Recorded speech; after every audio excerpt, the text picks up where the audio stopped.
Hawak na ng mga pulis ang driver ng bus na nakasagasa sa isang babae sa EDSA busway sa Quezon City. Saksi si Marisol Abduraman. Dead on the spot ang babaeng yan matapos masagasan sa bahagi ng EDSA busway sa Cubao, Quezon City. Halos hindi makilala ang babae sa tindi ng pinsala sa ulo.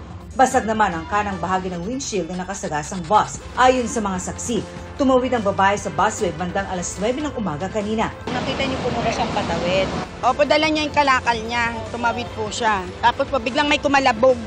Nung pagkalabog, napatingin ako sa bus. Suminto po yung bus. Kwento naman ng isa sa mga sakay ng bus, lumusot sa pagitan ng mga concrete barrier ang biktima matapos tumawid. Iniwasan na niya yung mga sasakyan dyan para tumakbo siya. Tapos tumakbo siya, yun din ang dating ng bus. Hindi na makontrol kasi bigla siyang sumulpot. Pag-amin ng driver ng bus, hindi niya nakita ang babae. Hindi niyo siya napansin sa malayo. Hindi na po, ma'am, medyo traffic po dyan. Kaya natakpan siya sa mga sasakyan dyan. Bigla siyang tumawid. Napansin ko na, ma'am, sa harapan ko na, ma'am. Hindi rin daw mabilis ang pagpapatakbo niya sa bus. Kasi puno po ako ng pasahero. Pasensya na po kayo, di ko sinasadya yun, ma'am.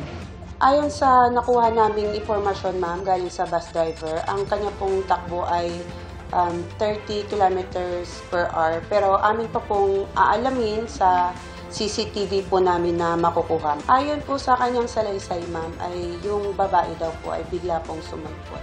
Mahigit isang oras nang hindi madaanan ang busway na ito sa bahaging ito ng Cubao.